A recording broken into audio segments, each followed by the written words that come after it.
Good evening and welcome to the 2023 Whitley Lecture.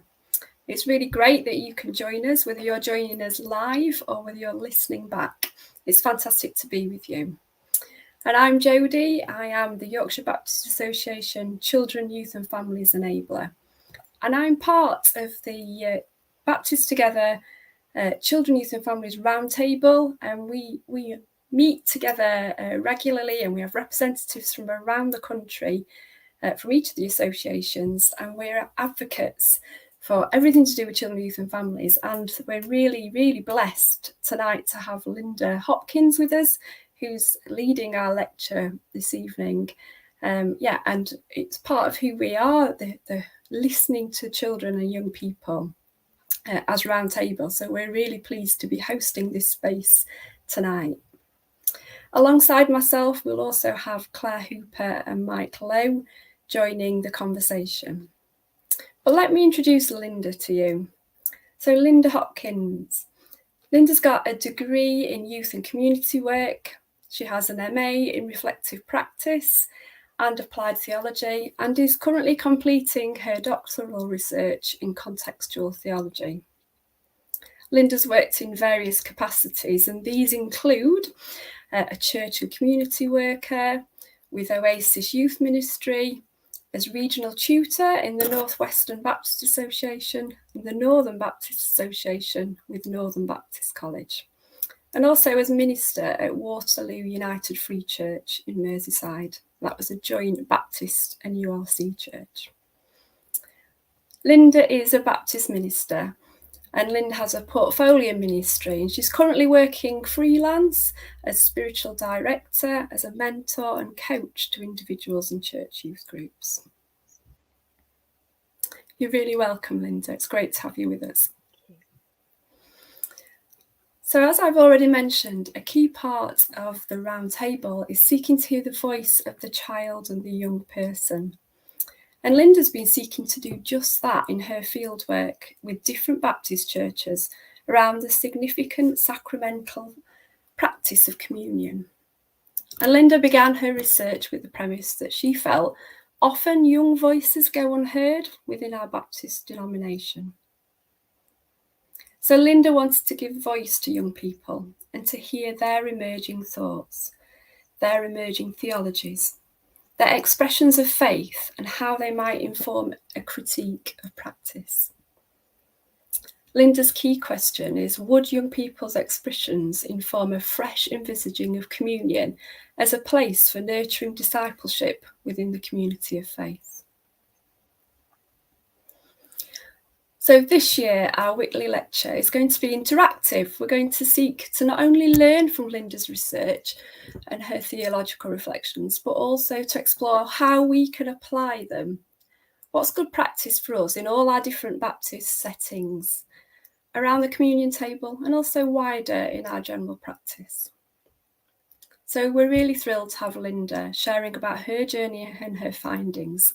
And then we're also going to be inviting response from Clare and from Mike, and they're representative Baptist practitioners who work with those on the ground out there working and ministering with young people. And also we'd like to invite you as you listen along. If you're listening live, we'd love it if you could post your questions in the chat for us. So as you're listening to Linda or to Clare, perhaps something pops into your mind and something you want to ponder and you want to explore further. So please do add those questions in the chat, and we'd love you to join in the conversation with us. To get us going, I've got a few questions for you, Linda, and for you, Clare. So start of our initial reflections as we set the scene on Linda's research and findings. So to start with, how did the young people in the 5 Baptist churches that you work with, how did they respond to being invited to share about their experiences and thinking around that practice of taking communion in the church? Well, it was generally really positive. I had 28 young people take part in all, and most of those stayed the course of the sessions. I worked over with them for about 4 or 5 sessions each, and stayed the course for the whole project. And when I did an introductory session with each group to explain, what I was doing and why I was doing it, I would always say that, the importance was to hear their views and their voice on about their experience of communion. And my hope was that I could feed that back into the wider denomination. And generally that was, well received, because I think they felt their voices should be heard, and they wanted them to be heard. So yeah, it was positive, and I'm really grateful that I've had the Whitley years so that I can, bring their voices to that wider the wider field. So it's been really good to be able to do that. That's great, thank you. Can I ask, sorry, just around that, so when you've been sharing the Whitley Lecture, how has it been received? Because I presume it's mainly been ministers, and has that particular what you've just sort of shared there been their experience too, or have there been questions around that? Yeah, I mean, I suppose, oh gosh, all sorts of different questions. I know different contexts. I've been around each of the Baptist colleges, and they're, some of them were students, ministers, in ministers in training. Some were a wider audience, so it was a bit mixed, but and different reactions really. And so I guess it's hard to say, yeah, exactly, but a lot of interest around actually what the young people were saying. So I think that, yeah, that's interesting, isn't it? That, we're thinking, oh, well, there wasn't so much about why young people would say that as well. It was more, oh, I'd like to know more about what the young people were saying in your research. So I don't know if that answers your question, Claire. Yeah, that's great. So I guess following on from that, what did you find the most effective strategies of hearing from the young people? Yeah, well, I mean, that was one of my main things. I wanted to get as right as I could for the research. So I wanted to start with the field work and listening to the young people. So I did think about it quite considerably and looked at different ways of doing research with young people. And I was really keen to use participative methods, and a variety of different sort of methods or strategies to hear from them. So my main thing was that I made the decision to use image and photography as a way of encouraging them to give voice to their views and their experiences. So part of that was to encourage them to take photographs to explore. I gave them 3 kind of questions and challenges to explore what communion meant to them, how it's done in their settings, and if they would or could reimagine it. So that was a task, and we worked with cameras to think about how you use camera, not so much to give this is what communion looks like in my setting, but how they think about it and how they feel about it. So they responded with photographs of all sorts of different things. But it was their way of being able to talk about their feelings and their experiences, really. And I also used focus groups, and we had conversations in focus groups, and then I'd split the young people into smaller groups, and they would do some work on their own together, a set of question, and they'd write responses on flip chart paper or whatever, and then we'd all come back together. So I found that fascinating that, we were doing theology there. They were mulling over our ideas, chatting amongst themselves, coming up with their responses, and sharing what they felt was important. But I guess I was really blown away by the use of the photos, and encouraging the young people to take their own photos in their own time, of whatever that would be helpful. And I don't think you would get the same response by just having, say, a questionnaire or what have you, because it's quite creative, and it's known to be a good tool for working with children and young people, and it enables you to go deeper. It's kind of to get to places that you perhaps wouldn't get to just by vocalizing something. So I found that to be really exciting, actually. Yeah. I think that's just really interesting, because the church can so often just rely on the literal kind of thing and not use the richness of metaphor, which enables people to express so much more. I mean, this is really, like, you might not want to respond, but why do you think we get scared of things like metaphor, of things which are a bit more fluffier? Some people say woolly, and they say it as a criticism, whereas I think it's a beautiful kind of compliment, really. But like, because actually there's so much more to it than a kind of a literal, like a photograph of a communion table. So why do you think we struggle with? It's interesting, isn't it? I mean, I suppose these kind of themes come up anyway when you're thinking about perhaps children's participation, children and young people at communion, because a lot of perhaps what we've grown up with is a very sort of knowledge-based, cognitive sort of response to everything, to our faith, to our, it's all about what we know and how we then respond to that. But actually knowing, as you're kind of saying, is that use of metaphor, exploring and feeling around that as well. And it's not just about the right answer, is it? It's about exploration. So I don't know why. I think it's perhaps because of the way, we've inherited our way of doing church and our faith. But I think there's so much more. And I guess maybe, we're always playing catch up with what's going on in wider education. I don't know, I'm not as experienced with that, but I just wonder if there is that as well. Our methods and how we approach learning and engaging with things is more on, older, traditional methods. I don't know why we're scared of it, though. Maybe we shouldn't be. That's really helpful, thank you. And I actually think it's possibly helpful not just for children and young people, but for everybody. So what, Linda, were the most effective, what were the themes that arose in the findings from doing the research with the young people? What were the main themes? Yeah, there were. I mean, I grouped together 6 main themes from the responses. I found that in the discussions and in the use of photographs, the young people were making sense of communion for themselves, what it meant to them, thinking theologically about it, also how it was practiced. So that was one, making sense of communion. They also talked a lot about their relationships within the church community and in relation to their involvement and understanding the practice of communion in their churches. I found that interesting, that not just relationships amongst themselves, but, how they fitted in, where they kind of fitted into the wider church.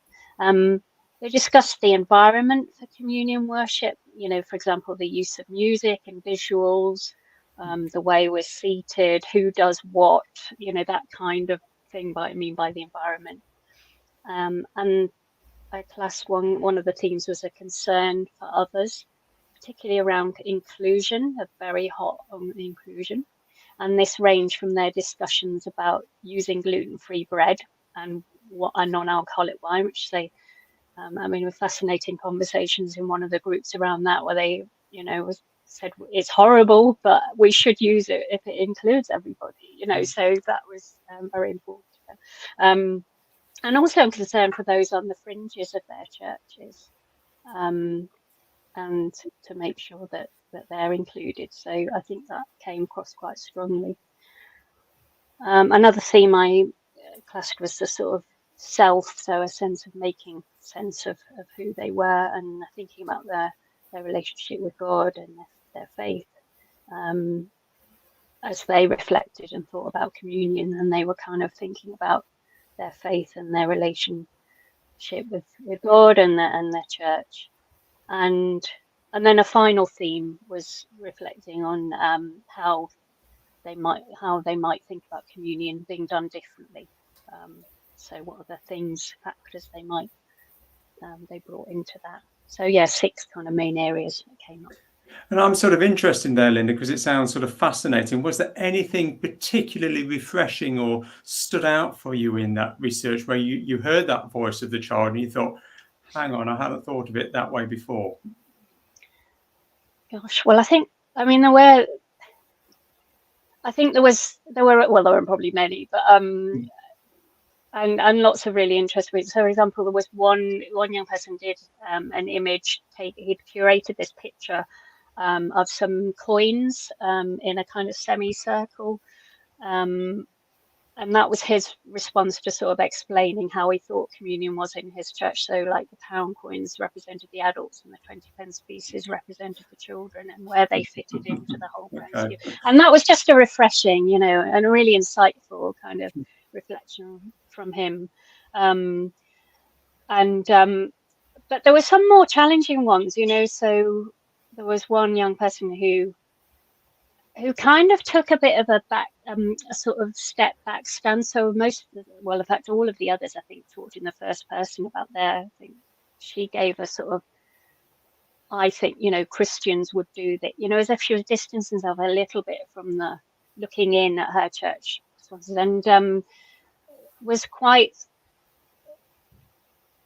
able to point out a very cultural perspective. So able to say, if my friends who are non-Christians would come along to a communion service, they would be horrified, you know, to think that you're drinking blood, or, you know, imagining blood and body.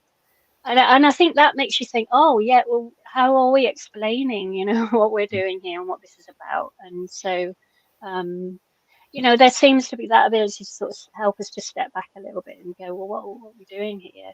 But at the same time, you know, the same person was able to, so was talking about how, you know, brought a picture in of her favourite band as she'd been to a gig, very excited, and said, this is the sort of connection we have, you know, at communion in our church fellowship. So, yeah, lots of really exciting kind of responses, really.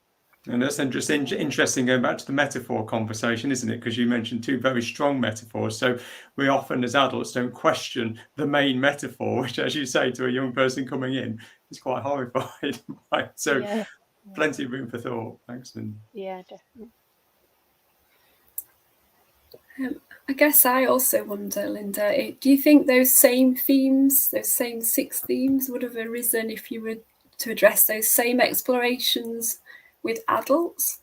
Maybe with adults who were church members, or maybe with adults who were kind of new to faith or not non-churched background? Yeah, I think it's a really fascinating and interesting question, isn't it? And partly we kind of don't know because we haven't asked that. I mean, it did make me think about so before one of the when I was getting interested in this area, so before I even started the research, I had been doing some work in local churches, sort of with people around the subject of children and communion, running some workshops, and quite often certainly in more than one of the scenarios,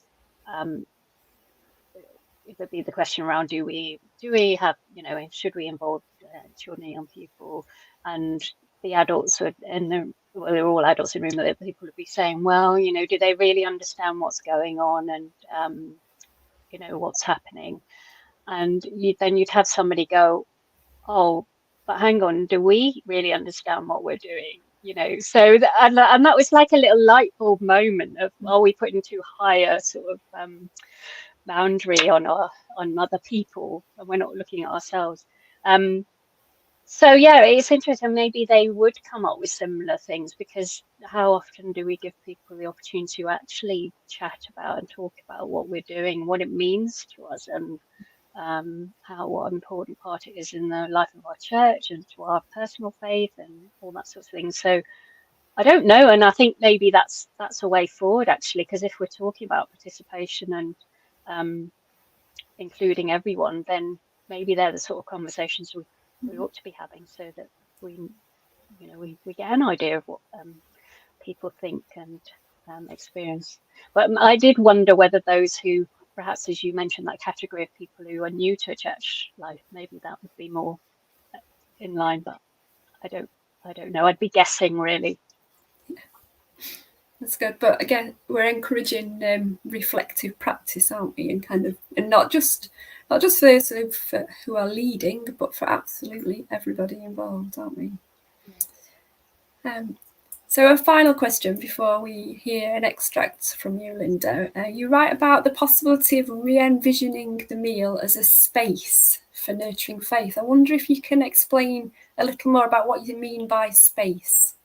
Yeah, I mean, it's a word I found helpful to kind of explain and bring together a variety of sort of thoughts and themes that were going on as I was doing the research. So I suppose in that sense, we have to talk about creating a space, don't we, or thinking about the space that we create.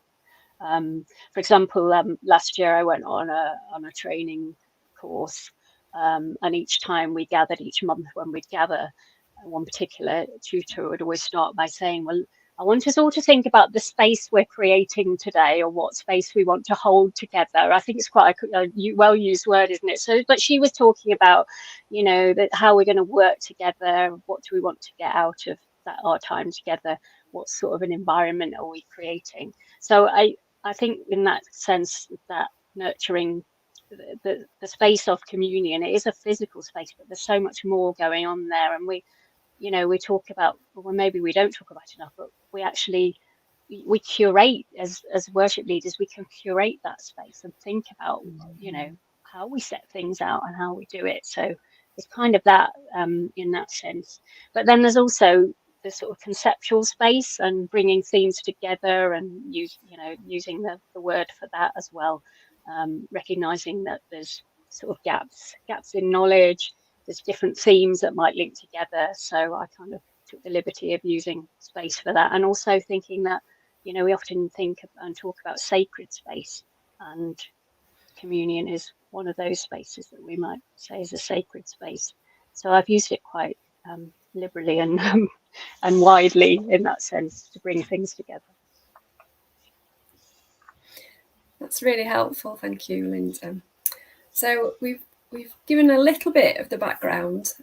We obviously can't cover everything in this lecture space here tonight, but what we do invite now, Linda, is for you to share a kind of summary of some of your research and some of your findings with us. And we're really keen to hear from you. As you listen, just a reminder to post any questions that you do have in the chat as well, please. Questions for Linda.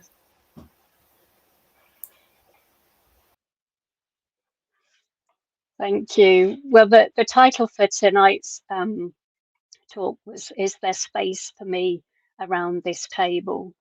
And my response is yes, of course. Well, yes, there should be space for young people in communion, and space that is good and welcoming and nurturing, a conducive space for worship that's meaningful. The premise of my Whitley lecture this year has been that young people are an important part of our worshipping communities and have much to teach us, if us means adults, but also that as we listen to young people and their experiences of being part of communion worship, we might want to rethink how we are enabling a good experience for them as they find their way of belonging in faith within our churches. I personally wanted to consider how communion is one of the regular sacraments that we participate in within Baptist worship, how it plays an important role in developing faith and belonging. As we've said, I listened to a number of young people from a number of different Baptist churches, asking them to explore their experiences of communion. And they shared about their faith and things that mattered to them. Their experiences seemed to be both good and not so good. They found communion to be relevant, but also not so relevant.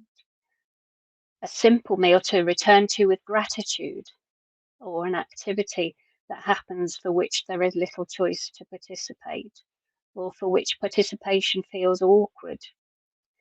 A place that is about belonging and coming together over a common joy. They brought insights about issues such as their concerns for inclusion, about how people from outside of the church environment might look in and wonder what we're doing, about the way communion is curated, for example, that made me think further about communion and its role in nurturing faith. If communion is an act of worship where heaven and earth come close, For what are we doing at communion but remembering and continuing to do as Jesus told us to do, to carry on that simple action of eating bread and drinking wine together, just as Jesus did with his first disciples. Then he took a loaf of bread, and when he'd given thanks, he broke it and gave it to them, saying, "This is my body, which is given for you. Do this in remembrance of me." And he did the same with the cup after supper, saying, "This cup that is poured out for you is the new covenant in my blood." If communion is an act of worship where heaven and earth come close, because we are part of the continuing story of God's work in and through us, because it's a special meal, because we participate in it together as the body of Christ, then should not all ages within our church communities be part of that in some way, welcomed to the table? Being involved in ritual is important, and it's helpful for people's sense of belonging and for their identity formation. Think, for example, of the ritual of celebrating a birthday and having a birthday cake and blowing out the candles. We carry that out each time somebody has a birthday, and it helps us to celebrate the person whose birthday it is. But in the actions of cake and candles and eating together, so much more is said than words alone can convey. The ritual of cake and candles and then sharing the food together enables the person whose birthday it is to feel special. This is just for them, and it's because of them. It enables each one of those celebrating to take part in a common but special experience, as we do the same for each person's birthday. It's a way of celebrating the person for simply being them and celebrating together. It's part of our culture, and it shapes our identity. It's an important part of being human and celebrating life. And that's the sort of thing we mean when we talk about ritual. A ritual is something that's regularly done in a particular way. In our church worship, we will have a number of rituals, many that we're probably unaware of, such as where the hymns and songs fit in the shape of the service, the sermon, the prayers, and of course, communion is a significant ritual within our Baptist worship. Now, each Baptist church will approach it slightly differently, but in general, we share the same approach to inviting people to participate in taking and eating bread and usually non-alcoholic wine, with words of introduction and explanation spoken and prayers offered. As a regular and yet simple meal that we take part in together, it has the potential for the gathered church to know a greater sense of belonging, old and young alongside one another, to capture the specialness of it, to celebrate, remember, to look back and to look forward in hope, to be part of the story of faith. There is a sense then that communion is experienced or is an experience, and we are learning through our experiences, and we learn by taking part in the communities that we're a part of and the activities of those communities. That includes the church. So it follows that we ought to think about what kind of an environment we create and enable for learning to take place as we experience life and faith alongside one another, and as we take part in the activities of the church community, communion being one of those. I explored some aspects of how we might think about these things, drawing on themes and models from fields of youth ministry, the social sciences, and theology, and I want to touch on just a couple here. So the first is the idea of the concept of accompanying or alongsiding as a model of learning within our church communities. Much of our structures for learning and teaching for children and young people in our churches will be influenced and possibly based upon schooling models from the Sunday school movement. These separate out young and old for learning and stem from the view that adults have the answers and that the young are not mature enough to provide input or shape decisions. While there is place for peer-to-peer learning Separating young and old out often means that young people are not in the worship service for the whole time, and often when communion is taking place, or that they're more on the periphery of worship, perhaps with a special bit for them. An accompanying model sees young and old learning alongside one another, participating as equals on a journey of faith together. It acknowledges that we all can and should learn from each other, as we all have insights and perspectives to bring. Certainly, giving voice to young people in my research showed that they have much to bring to a conversation about communion, and wider about faith, worship, and being part of a church, and much more. So how can we accompany each other? How can we shape our worship in such a way that we can engage in healthy conversation, doing theology alongside and with each other, enabling us to grow not just in knowledge, but in belonging and identity, old and young? Perhaps coming together at communion is a place where we can model this approach, as it is a regular aspect of worship, an important ritual that lends itself to sharing the journey of faith alongside one another, particularly because there's something very tangible about communion, seeing the bread and wine set out, eating and drinking together. These aspects so central to the richness of communion. You'll know the story of how the disciples on the Emmaus Road were accompanied by Jesus, who was a stranger to them, but who spoke with them, discussed, listened, and helped them to understand. It was when they shared bread and wine together that the disciples' eyes were opened, and they realized that it had been Jesus with them all along. The second thing I wanted to consider was hearing young voices.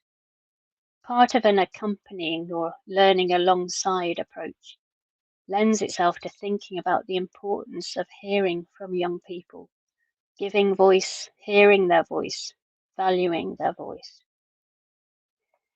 Within education outside of church, in the school setting, educators discuss the importance of young voice and pedagogic voice. This is about working through how they might hear from the young within their learning communities, their environments, at school, for example, in ways which value and embrace all that the children and young people bring and all that they are, in positive and affirming ways. Likewise, within our churches, if we consider that an important part of what we do and who we are is about nurturing faith, we could think about how the young have a voice and how they're involved in their learning, remembering that learning happens through experience and being part of the church community as much as it does through direct teaching input. We could think about how to encourage positive voice of the young through consultation with them. Can they have a say about their learning and their involvement in worship and church life more generally, for example? We should encourage dialogue of young and old and value the presence and participation of young people, ensuring that we avoid being tokenistic in this. Remembering that young people's involvement in church life is voluntary, they should have choices and be able to contribute, not least because what they have to bring is significant and can make a difference. In fact, young people at the liminal stage they are in, as they're moving from childhood to adulthood, have unique perspectives because of this special and unique time of life. They're in a developmental stage of life where exploration and expression, asking why questions, is important. And it's also a time of creativity and insight. From their perspectives, they can help adults to look at life and faith and our faith practices afresh. Their closeness to culture and passion for life can speak into the local church's desire to be missional, for example. But they also need opportunity to question, to challenge, and to take part, to test out and develop their skills. There are other matters and considerations around communion and young people that I haven't been able to address in this short extract, but there is more detail in the full Whitley lecture if you'd like to purchase that and read that. And this includes a framework I've drawn on to help a reimagining of communion, a way of reflecting on how we do it and how we might refresh our approach. Thank you.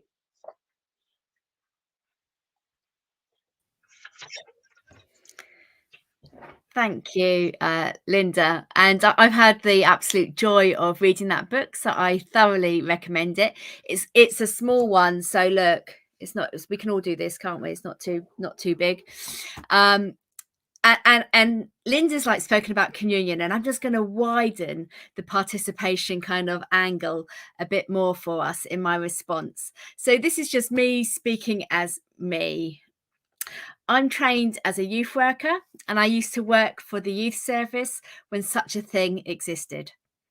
So participation, seeking out the voice of young people, and the belief that the young person that I was working with had something to teach me is just my bread and butter. In more recent years, I've learnt from children and family workers that these principles apply in that context too. And listening to those in that context has taught me so much about God, faith, mission, and the world of the child. And so I'm so grateful for that community. So with my background in youth work, I was used to getting the young people involved in creating the programme for the youth club.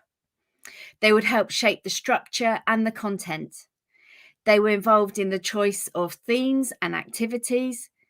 They would help with putting together sleepovers, battle of the bands, trips, cooking nights, whatever it was.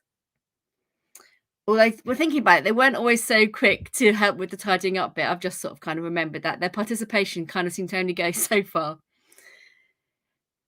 When there was clearly stuff going on for them, then we would create the space so that they could talk it out, or we would give them a chance to respond in other ways.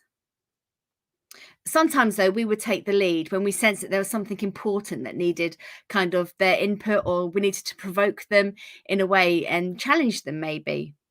So we would sometimes create spaces where they could discuss what makes a good relationship, where we would be challenging racism or looking at bullying or celebrating different cultures. And we would create ways in which the young people could engage. And we would make sure that their voice was heard, that it was valued, and that we would engage with it. And all the while, I was listening to them. I was listening, and I was open to learning from them. I was wanting to understand their world and their perspective. I love asking questions. So with that short snippet in mind, I have a couple of questions for you. So one question might be, what is the level of children and young people's participation in your church? Are they fully integrated, or does the children and youth ministry feel like a bit of an add-on? I'll just take a moment for you to consider.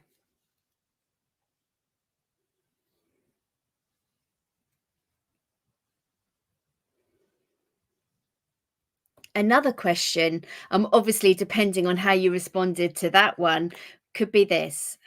How can the life and ministry of your church reflect a working with approach rather than a doing to or doing for? What's the first step that you could take?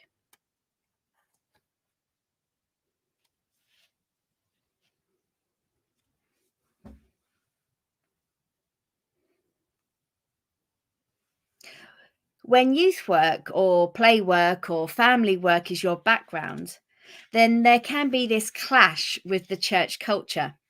In her book, Linda talks about the negative sense of pedagogic voice. And this really resonated with me. It's when children and young people talk in a way that they perceive adults want to hear. So when children and young people talk in a way that they perceive adults want to hear. I think lots of us have got quite a bit of work to do in creating the spaces in our services, in our meetings, in small groups, youth groups, Sunday school, that enables young people and children to find their voice without them having to run it through a filter that asks them to figure out if what they're sharing fits in. Will it help them to belong, or will it alienate them? Will the questions that they have be engaged with, or will they just be fobbed off? Will voicing their doubts and concerns, hesitations, put them on the outside, or will they be welcomed and space created for them? And Linda, I love that bit in your book when you drew on David Chinos's work when he interviewed a group of 3 adolescent girls. He recognised that theology for these children was not a solo enterprise. They were actually formulating their theological views with one another right before his eyes. How exciting is that?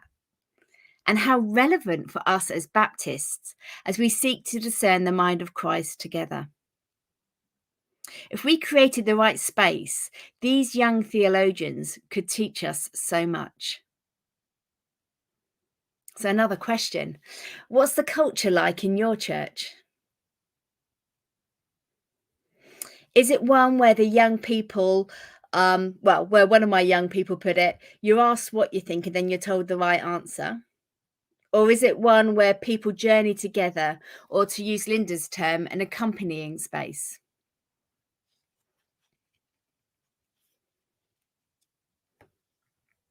These are big questions.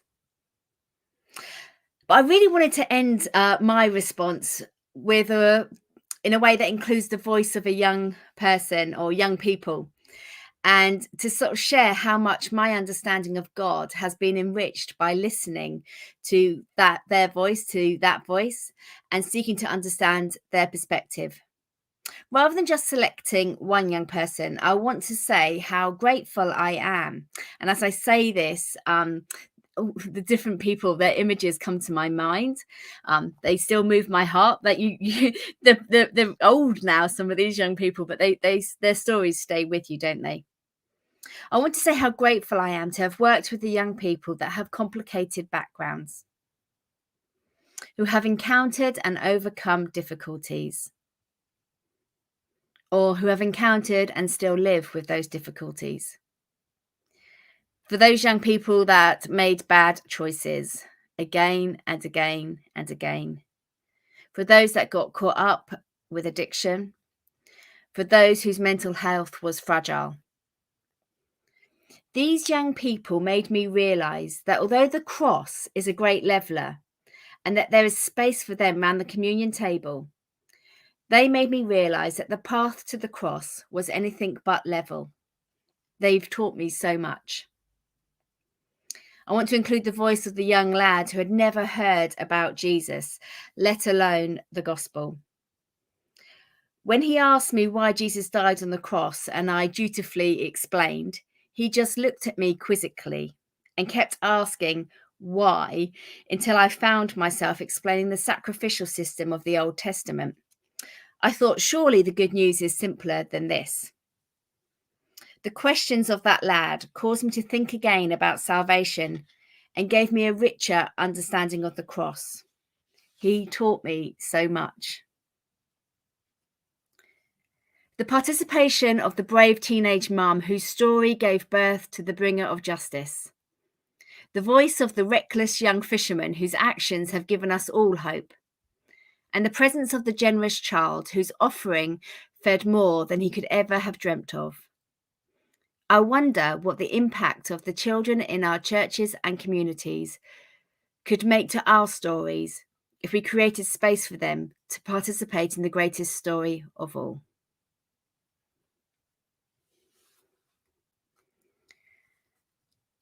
I'm going to invite the others back to join me and we're going to have a conversation.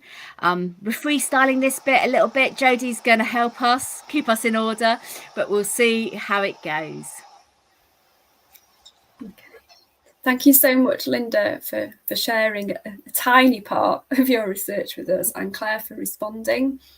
Linda, I invite you first just to respond to Claire, to what she's just shared. Oh, thanks, Claire. I really found that really, well, it was beautiful, actually, particularly thinking about those, in conversations that you've had with those young people as well, and how you learned from them and how you've been challenged. But I think what also stood out for me where you started from, you work with the youth service, and that's kind of where I started too, and that, where participation was just, that was what it was all about. And I was just reflecting on that model of Hart's ladder of participation, which you probably know the model of, because I think, you know, that would be on the wall of the youth, you know, in the youth service kind of room to remind us that we had to, our target was to encourage participation at every kind of level, and that the young, you know, encourage young people to be or to, you know, to not be tokenistic about what we were doing, but to really to encourage them to kind of take a lead in a way, to, you know, as you said, to on the topics we'd be talking about, the activities we'd be doing, how we're going to shape them. And that, and again, this is all about learning and that informal nature of learning. So I think that's probably where my passion has come from, that sort of informal learning, and kind of trying to develop that and think about how we might embrace that within our churches a little bit more. And we talked about at the beginning, didn't we, about why might we be scared about some of this, but just to kind of lose that sense of being scared about just engaging in conversations about our faith. And maybe sometimes I get frustrated that we can't just talk about these things, because we can all be refreshed and learn so much from each other. So they're the things that kind of stood out for me from Claire, from what you've shared, and just that excitement. I mean, I love, thanks for drawing on that, David Senos quote, because he was basically talking about the research he'd done with young people, and they were in focus groups and were having conversations, and he was frustrated because he was kind of wanted to just hear from one of them, you know, on one topic, and then someone else would chip in and take the conversation somewhere else, and there was a sense of frustration for him that this was happening. And then he stood back and thought, no, well, actually they're doing theology here. And that's what I found with the young people I was working with, that they were actually finishing each other's sentences and taking that conversation further. And one of the models I draw on in the research is Vygotsky's theory of this zone of where we might learn and develop a little bit more alongside each other by filling in that gap of learning. And I could see that happening for some of the young people who'd, you know, they'd start off somewhere, we're going, well, communion's meant to be, you know, someone told me that communion was a bit like a funeral, so we celebrate a funeral. And I will say, yeah, but you can, or we're generally more downbeat or whatever in a funeral. And then someone else chipped in and said, yeah, but it depends, doesn't it? Because you might also celebrate that person's life. And then if you think about, you know, Jesus, and yeah, Good Friday, we were sad, but actually Easter, and he's resurrected. And, you know, this is all happening in a conversation, and there's a lot that, you know, they were learning together, and the richness of being able to have a conversation like that. That actually leads really well, Linda, into one of the questions that's come in the chat. Alison shared about how communion at her church is always all age. So they do that by providing grapes for children who don't feel ready to take the sacraments of bread and wine. And she's commented that she struggles with the breaking of the silence and the whispering, and then goes on to ask a question which links really closely to, and she says that the body of Christ, when served, how can this be challenged and changed to emphasize joy? So that's the point you were just making about at a funeral service, often we're celebrating the life that's just recently passed, aren't we? So how can we change to emphasize joy as part of our sincere devotion, and capturing something of the Passover feeling and what that must have been like to be there at that Passover with Jesus, where communion was founded? Yeah, great questions, Alison. Thank you. I mean, interestingly, a number of the young people picked up on that awkwardness they felt around the silence. I'm not sure if that's the same thing you're talking about. Maybe it is, but, you know, it can be awkward. And then we're not quite, you know, there was sort of someone was saying not quite sure what they should be doing when. And, you know, there is that sort of sense of we should know what we're doing. And, you know, perhaps we could just relax a little bit and explain that a little bit more or what have you. But yeah, and I think, you know, just from some of our reading around communion, and just talking to other ministers as well, you know, we can take different emphases, different communion services, can't we, depending what we're linking it to, and the scripture and the sermon. I mean, it's all meant to be part of kind of the whole thing, and sometimes we might be celebrating it a bit like Passover as a meal, but other times we may be much more focused in on and that more silence, reverent awe and wonder. So I think there's more to kind of bring it to life in terms of where we are going with it. And again, it goes back to the curating and what we're how we're shaping the whole of the service, I suppose. It's how we're shaping the space, just to use your phrase from earlier. And if whoever is leading is setting the space, then it's part of what is created. Yeah, I think we forget that we've got the freedom to try out different things and to do things. We don't have to do it the same every time. But I think we've kind of forgotten this, that we're not bound by a particular order of what we do. And even in our gathering to worship, we've got loads of different services to draw on. It doesn't have to be the same one each time. We can add things. We can do it differently. But I think it does take a bit of time and a bit of thought, because holding a good space requires thought, doesn't it? And I think we maybe don't always give it the actual consideration that we need to, and we just rely on what's always been done. So it does become a ritual in an unhelpful way. Yes, and I exactly right. And I think we can be lazy, can't we? We can just get, certainly as ministers, you can just get last month's communion out, or you get the same liturgy out and you do it the same way, and then you don't address those issues around awkward silences or the favorite one, which always used to get me, because I didn't go to church until I was older. You're gathering at the feast of the table. I'm going, but there's nothing on there. And I'm sure there's plenty of other people that have thought the same. So it's that question and thinking, well, what are we trying to do here? Is it too stifled? We have the permission to be creative, and we can use the young people to help shape that creativity. Yeah, that's really helpful. Thank you. I wonder, Mike and Claire, do you have any further questions or any further reflections specifically around communion? One of the ones that I'm particularly sort of interested in was when you talked about, Linda, around the ritual of birthday, and the idea that you bring, it is the same, but it is different. And there is an element of joy that you bring to that occasion. And I think one of the things I want to reflect on going forward is that element of, there is similarities, but it's different. And you make an effort to make something special and joyous, which I think feeds very much into how we approach communion. Now, communion isn't about, it's not Christmas, it's not celebrating Jesus' birthday, but how I think it's that question of joy. And it's exactly right. Where can we bring joy together as the gathered body of Christ? I think I think that's something really worth thinking about going from here. So thank you for sharing that. And actually, just Tim Barker's asked a question around, is it a journey that the established congregation and the young people newly taking part need to go on together?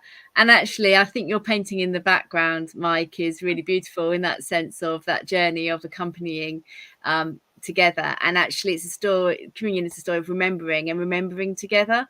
And actually, for the young people to hear the more established congregation remembering, and actually what Jesus meant now, what he means now for them, what's he done like yesterday, today for them. So it's that kind of living, remembering, and not just the remembering, obviously, the powerful piece of the cross and the resurrection. But so I love that journeying together, remembering together, and learning from one another, the young and the old, the established Christians, those that are just stumbling around trying to figure out that hopefully going the right way kind of thing. But we're all in it together. Yeah, I think it's right. And I think it's, for me, it's about, we're part of this ongoing story. We're in this story. And for me, that should be joyful as well. And there is struggle as well as joy. But, just to be able to reflect on that, to think about that, to, as you say, share those, our own story, of how and why we're a part of that. And to expect sort of different responses. You've mentioned that, again, something I will go away and reflect on, the pedagogic voice as well. And sometimes when young people will say, you will ask them a question, of course, they go off at a complete tangent, which was also mentioned, is that, but that's absolutely fine. And I think it's allowing as adults to think, well, okay, that's absolutely fine. They feel comfortable in talking about something. I had a really funny one earlier on this year. I'm moderating quite a large church, and I went around and listened to they've got quite a lot of CYF on, from very young to young adults. And I went to I think they were aged around about 3 to 6, and gathered everybody around. Everyone was excited and knew what they were coming in for. I said, what do you love about coming here? And the hand went up and they went, I've got a bike and I came here on it. And that was fantastic. And everybody then talked about their bikes and them coming here on it and on the trip. But they answered my question, but of course in a way that threw me slightly, but it was a really good one. Yeah. So it's those sorts of things that we have to be self-conscious about, of not steering that conversation back to where we want to hear it. Yeah, definitely. And I think as well as writing on spirituality of the child around that, and the findings from people's research on that actually we should expect that different voice, of the child, and that it's okay that maybe the thoughts are way beyond where we might expect them to be or to go, but that's fine, and that's their God voice, that's their theological voice, and that's valid, and that's okay. That's really helpful. I have one final question, Linda, which is, you've done your research around the communion table and the space that's created for communion. I wonder how we can accompany or journey alongside one another in our Baptist settings, and what other aspects of Baptist spaces would you like to see that approach taken in? Oh, I just probably all. There's a quick answer, probably all of it, and I think, and I think it's I mean, I find it a challenge. I haven't perfected this. I think it is, how do some people are much happier or find it more easy to talk about life and faith than others. But I kind of think if we can't do this in our churches as Christians and share, talk about life and faith in all aspects of what we're doing as a community, then we are going to struggle to grow and learn and draw others in. So we've kind of got to live it, haven't we? And so I do think it applies across the board, really, to everything we're kind of doing together. Yeah. That's really helpful, thank you. So, Linda, we're really grateful that you've shared this little bit of your paper, your book, with us this evening. And I do encourage everyone to get hold of a copy and to read it. Like Claire said, it's not too chunky. It's a really good read. And I think the questions that Linda's raised, that Claire's raised, that have come up in the chat, that we've kind of begun to ponder on, are really valid questions that I'd encourage you to listen back, reflect on again, to take away with you, to chew over, to take into your different spaces. Don't just make it a listening exercise. What are you going to do with it? And also as Roundtable, as the Children, Youth and Families Roundtable, how we listen to children and young people, how we in our widest Baptist settings hear the voice of the child and the young person, is something that we're really exploring and wanting to encourage. In all different settings, from small groups to churches, to church plants, to across our associations, to nationally, all the different spaces we find ourselves in as Baptists. So we've got a couple of ideas about how we can explore that further and ways you can get in touch. So perhaps you can explain that for us, Claire and Mike, please. Yeah, sure. Well, we've basically, our next roundtable, we're going to go major on this. Linda's coming along, and we're really going to look at how can we encourage the participation of children and young people. How can we help their voice to be heard? We've already got a couple of articles that we have written and are in Baptist Together, the magazine, and that's all available kind of online. just as a way of kind of getting the conversation started. Like I say, and we've been banging on about this now for a long time, but we're really going to try and land this thing so that so things change, and that we don't have to keep saying it, because people are going to be listening to the young people and the children in their churches and in their communities. But also, one of the other things is, I don't know why this came to my head, but the voice of at least 200 young people around what matters to them, and what would they like to say to our Baptist family, and what do they think our priorities should be. So if we get those 200 voices, that's 200 more than we've probably ever listened to in recent history, and we can feed that into the wider Baptist family, as well as we're going to be creating resources around what that might look like in the local church, because obviously that's like really important, whether it's a pioneering kind of context or a more kind of established church context. So kind of watch this space, and if you've got a youth group and you think, oh, they'd love to sort of share their thoughts, then please do get in touch. And we're going to be covering it at the CYF roundtable, so hopefully each of the reps will be able to kind of help with that and facilitate that with you, but it'll be dead simple, so I'm sure you could do it kind of yourself as well. So that's some of the thoughts that we've kind of got bubbling away. But Mike, I've chatted there quite a bit, but is there anything you wanted to add? Well, I just think, just because you mentioned that we've been talking about it for a long time, I know we put up the link, I'll put it up again there, our CYF link. So if you go onto that, you will find one of our resources that we did years ago, Claire, didn't we? It's about the toolkit, the CYF toolkit for churches, which you can download, and we've got printed copies as well whenever you go and see your rep as well. And that's just a really good starting place. It's a place where you actually start from a place of considering how you approach your CYF ministry at church. And I think it's an excellent starting place. If you want to go and do something right now, get that and use it in your church. It's an interactive document, and we will be following it up with more of the same, we hope. That's a great taster there. Thank you. So to close our time together, Linda, thank you again. It's been such a joy to hear from you. And we'd really like you to close with a blessing, and that might you bless us.